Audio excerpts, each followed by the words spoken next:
The year was 1897. News of unimaginable riches spread like wildfire across America. Men and women abandoned their jobs, their families, and their homes to chase one dream: gold.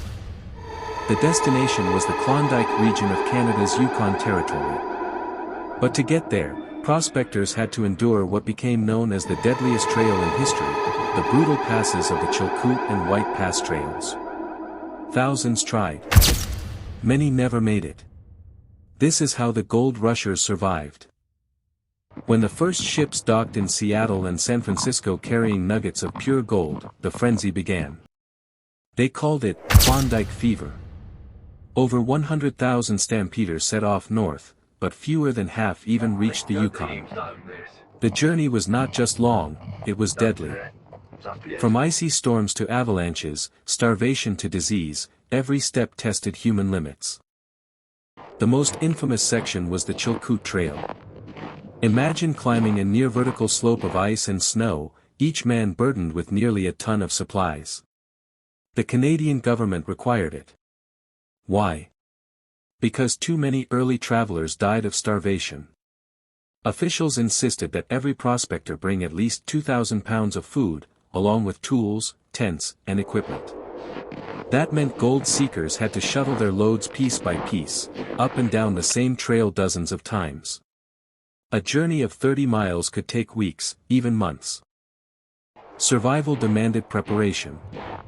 Those who lasted packed carefully, sacks of flour, beans, dried meat, coffee, and even bacon. The famous Klondike grub list became their lifeline. Without it, they'd never make it past the border. And still, starvation haunted them. Many turned to foraging, fishing, or hunting along the way. Others simply gave up, selling their gear and turning back before reaching the summit. The White Pass Trail was no easier. Known grimly as the Dead Horse Trail, it became a graveyard for pack animals. Steep, muddy, and treacherous, thousands of horses perished under the crushing loads. Prospectors who survived spoke of the stench of death that hung in the air, the sound of hooves slipping, and the sight of carcasses lining the trail for miles. To endure, gold rushers had to be ruthless, pushing forward no matter the cost. Then there was the weather. The Yukon wilderness was unforgiving. Temperatures plunged to 50 degrees below zero. Snowstorms buried entire camps overnight. Avalanches swept away groups of travelers in seconds. In April 1898, a single slide on the Chilkoot Pass killed more than 60 people in an instant. Survivors described digging frantically with bare hands, desperate to save their companions from the suffocating snow. So how did they make it? Community became the greatest tool of survival. Prospectors often formed groups, pooling resources, sharing labor, and protecting each other from bandits who prowled the trails. Saloons and supply depots popped up along the routes, offering warmth and shelter for those who could afford it.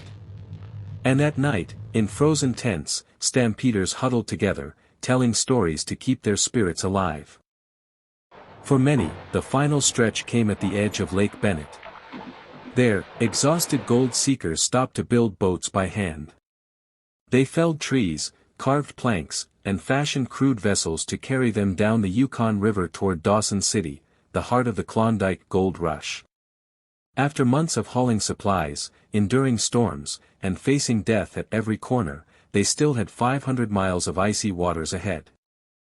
By the time Dawson was reached, the dream had already crumbled for most. Out of the tens of thousands who set out, only a few thousand struck claims.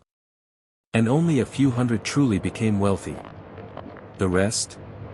They returned home empty-handed, or never returned at all. But for those who survived, the Klondike became more than a search for gold. It was a test of human endurance. They had conquered avalanches, starvation, disease, and despair. They had walked a trail littered with bodies, yet pressed forward with hope in their hearts. The gold may have been the lure, but survival was the real treasure. Today, the Chilkoot Trail still exists. Hikers from around the world walk those same steep slopes, now preserved as a historic park. The bones of pack animals still rest along the White Pass, silent witnesses to the desperation of the gold rushers. And the stories of those stampeders, their grit, their hunger, their unimaginable suffering, remain a reminder of the lengths humans will go to chase a dream. The Klondike Gold Rush wasn't just about striking it rich. It was about survival against impossible odds. And on the deadliest trail in history, those who made it through proved that determination can shine brighter than even the purest gold.